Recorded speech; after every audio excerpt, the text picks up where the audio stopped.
안녕하십니까, 전원석입니다. 요즘 연일 세금을 총동원해 가지고 부동산을 잡으려는 현상들이 보여요. 근데 제가 보기에는 언론에서도 굉장히 압박을 하는 것 같아요. 그러니까 사람을 편안하게 해주는 게 아니라 최대한 압박을 해 가지고 물건을 나오게 하고, 요번에 보유세 문제에 대해서도 신문에 나온 것을 분석을 해봤더니 아예 최고치로 그냥 발표를 한 다음에 마치 이 집을 갖고 있으면 내가 월세를 사는 것처럼 느끼게 만드는데, 제가 실질적으로 계산을 해봤더니 그렇지가 않아요. 그러니까 오늘 영상 여러분들 끝까지 봐주시고, 우리가 지금 불안해하는 거는 이 미국 철학자인데 랠프 알도 에머슨이라는 사람이 Fear always springs from ignorance, 무슨 뜻이냐면 두려움은 항상 무지에서 샘솟는다는 뜻이에요. 여러분들이 정확하게 내 상황을 알고 여러분들의 상황을 분석을 해보면 실질적으로 원밸리를 갖고 있어도 그렇게 두렵지 않다. 그러니까는 매매 가격이 한 65억에서 75억 되고 주택 공시 가격이 45억 6,900만 원짜리를 갖고 있는다고 하더라도 계산을 해보면은 충분히 감당을 할 수 있고, 그리고 그 상승분을 우리가 생각을 한다면 세금 좀 내는 건 아무것도 아닌 것을 우리가 알 수가 있습니다.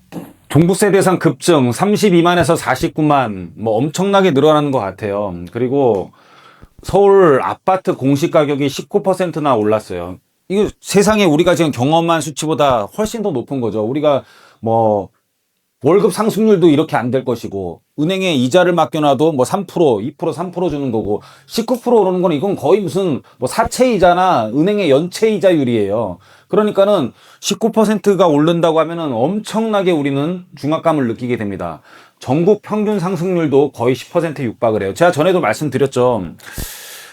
이 모든 정책들은 무슨 우리가 이렇게 기사를 내용을 보면은 마치 무주택자를 위하는 것 같았지만은 사실은 정부가 세금을 걷기 위한 것이다. 그래서 이런 속내를 다 보고, 그리고 여기에 대해서 분석을 해봐야 됩니다. 분석을 해보면은 강남 보유세 50%뛸 듯해서 50%가 뛰면 어마어마한 거 아니잖아요. 그럼 내 생활이 막 절반으로 줄어들 것 같은 이런 느낌이 드는데, 사실상 분석을 해보고 공정시장가액 비율이라는 것도 있어요. 이런 것들을 곱해보면 우리가 생각하는 것보다 세금은 충분히 감당할 수가 있습니다.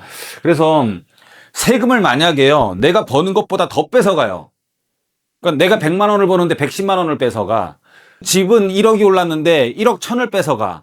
이러면은요, 이거는 폭동으로 이어집니다. 폭동으로 이어져요. 이거는 무슨 자본주의 사회가 아니야. 이거는 공산국가도 사실 그렇지도 않아. 법만큼 다 뺏어가는 나라도 없어요, 사실은. 남겨놓고, 쓸 만큼은 남겨놓고 많이 뺏어가면 많이 뺏어갔지, 번 걸 다 뺏어가진 않는다라는 뜻이에요. 그래서 이런 것들을 우리가 시장에서 과연 내 집이 얼마나 오를 것이냐, 그럼 그 정도에 내가 내고 어느 정도 내가 버텼을 때는 이득을 볼 것이냐, 그리고 내가 지금 버틸 수 있는 만큼 세금이 나오느냐, 이런 것들을 잘 분석을 해봐야 되는 겁니다. 지금 언론에서도 지금 굉장히 지금 많이 옥죄는 것 같아요. 너무 지금 이렇게 쓴단 말이에요. 공시가 급등 여파, 이틀 새 매물 2,000건 쑥. 2,000건 해봤자 이건 쑥이라고 표현할 것도 아니에요. 매물 2,000개가 해봤자 25개 자치구에 한 구당 100개도 안 넣은 건데, 거기 아파트가 그럼 100개 단지 있으면은 아파트도 한 개씩밖에 매물이 더 안 나온 건데 막 이렇게 자극적으로 쓰는 거예요. 이틀 새 매물이 2,000건이 쑥. 그럼 마치 우리 동네 아파트에서 2,000건이 쑥, 이렇게 느끼시면 안 된다라는 거예요.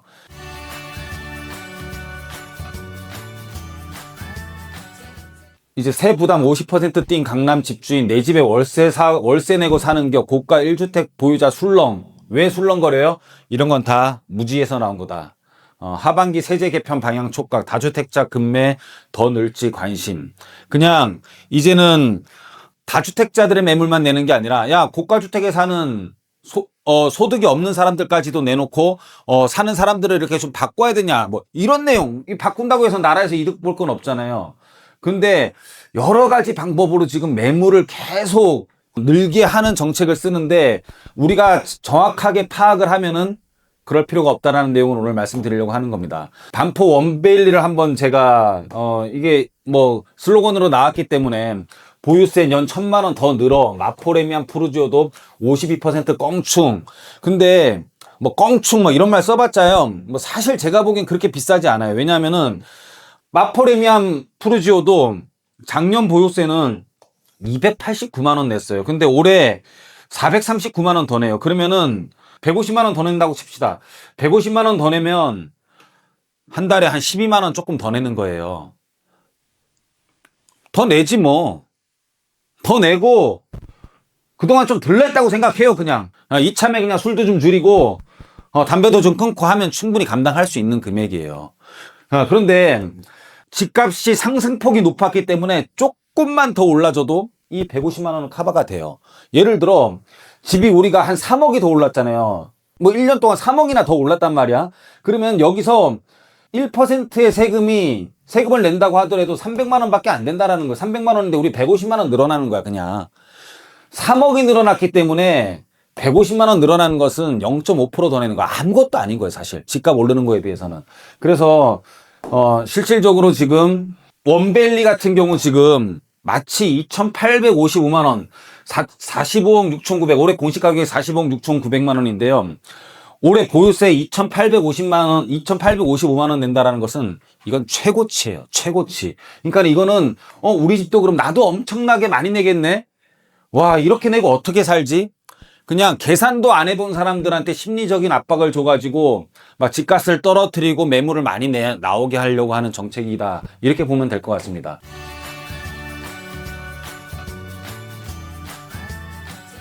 자, 그래서 이 종합부동산세 과세 표준에 대한 세율이에요, 이게. 2주택 이하, 3주택 이상인데 여기에 대한 세율을 우리가 보고 한번 원밸리를 한번 계산을 한번 해볼게요. 원밸리 계산을 해보면은 공정시장가액 비율을 곱하면은 25억 이 범위에 속합니다. 왜냐면 45억에다가 60%를 곱할 거거든요. 그럼 요 요율에 들어와요. 요 요율에 들어오고 우리가 이제 주택을 뭐 공유로 했을 때 부부 공동으로 했을 때는 또 훨씬 더 요 범위 내에 들어오겠죠. 요 범위 내에 들어오기 때문에 요것들을 우리가 기반으로 한번 계산을 한번 해보도록 하겠습니다. 자, 국세청 종합부동산세 계산 흐름도인데요. 과세 대상 판정은 올해 6월 1일 날을 해요. 6월 1일 날 하고 인별로 합니다. 인별 주택 전국 주택 공시가격 합산으로 해요. 그래서 우리가 일반 다주택자들은 9억을 공제하고요. 1주택자들은 12억을 공제를 해요. 그리고 부부 공동으로 돼 있을 때는 다주택으로 보는 경우가 있죠. 그래서 9억으로 공제를 합니다. 과세 표준은 뭐냐면 합산액에다가 이 공제액을 빼요. 1주택자 같은 경우는 12억을 빼겠죠. 그래서 가액 비율이 60%예요. 그러니까는 우리가 45억 6,900이 나왔다고 해서 이게 전부 다 과세 표준액이 아니라 45억 6,900만 원에다가 공제액을 빼요. 12억을 뺍니다.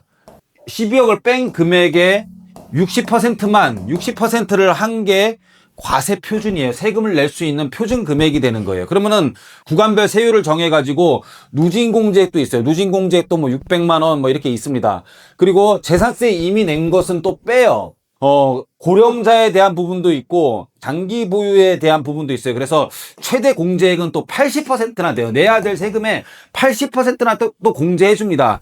그래서 최종 종부세가 나오면은 거기에 농어촌 특별세 20% 가산해서 내면은 이게 끝이에요, 그냥.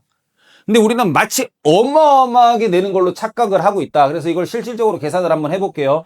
계산을 해보면은 우리가 뭐 2,800원 이렇게 내고 안 산다라는 거예요. 그래서 다시 한번 계산을 해보면은요. 아까 40억 6,900만 원 원밸리에 대한 얘기입니다. 그래서 국세청 세율, 이 단독명의와 공동명의를 다시 계산을 한번 해봤어요.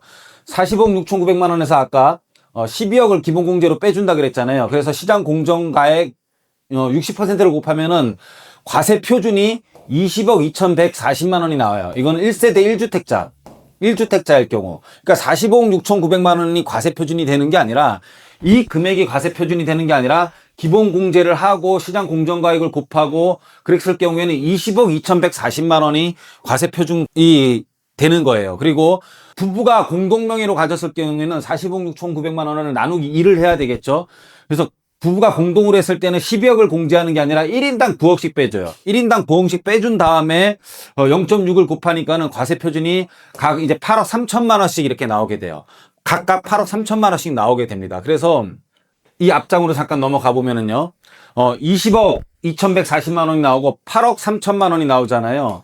그래서 과세 표준에 대한 얘기를 보면은 25억 이하니까 1.3이 나오고 12억 이하이니까는 1%가 나오는 거예요. 1%가 나오는 거고, 여기에 대해서 우리가 세금을 각각 계산을 해보면은 20억 2140만 원에 1.3을 곱한 다음에 무진공제액 600만 원을 빼줘요. 그러면은 기본 종부세는 2천만 원이 나옵니다. 2천만 원이 나오는데 최종적으로 세공제를 받을 경우에 80%까지 공제를 받아요. 그러니까 공제 받는 것들도 여러분들이 각각 다 계산을 해보셔야 됩니다. 각각 계산을 해보면은요, 405만 원 나오고 거기에다가 20% 더해가지고 이거밖에 안 나와요. 사실은 486만 원. 이 언론에서 나오는 거는 최대치이고, 우리가 계산을 해보면 공제받고 2,800 얼마가 아니라 계산해보면 이거밖에 안 나온다라는 뜻이에요. 부부 공동명의가 각각으로 했을 때는 9억씩 공제를 받은 다음에 각각 8억 3천만 원이 되는 거고요. 거기서 1% 아까 세율 구간이었죠. 누진공제액이 240만 원을 거기서 빼요. 그러면은 1180만 원밖에 안 냅니다. 1180만 원에 여기서는 이제 이 1주택이 아닐 때는 공제는 없어요. 80% 공제받는 건 없고 20% 농어촌 특별세 추가적으로 내면은 사실 1417만 원 내는 거예요. 자, 1417만 원 또는 뭐 2천만 원 다 낸다고 해봅시다. 2천만 원 10년 더 내면 얼마예요? 2억이잖아요. 2억 더 내지 뭐. 1417만 원씩 10년 더 내면 1억 4천이잖아요. 못 버팁니까? 자, 앞으로 어떻게 해야 되느냐 가르쳐 드리도록 하겠습니다.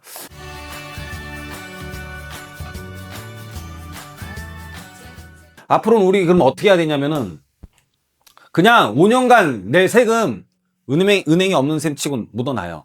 조세 저항이 생기거나 이러면 다시 분명히 바뀌고요. 뭐 공정가액 비율을 바뀌든 공시가격을 내려주든 또는 세율이 바뀌든 다 됩니다.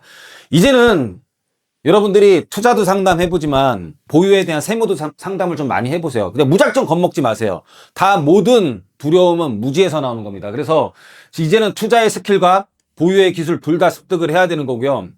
오르는 것보다 세금 더 내는 것은 민주주의가 아니고 공산주의에서도 그러지 않아요. 무조건 조세저항 심하게는 폭동까지 일어날 수도 있다. 겁먹지 마세요. 그냥 어떻게든 문제가 생기면 정부는 다 그걸 알고 다 타협을 보게 돼 있습니다.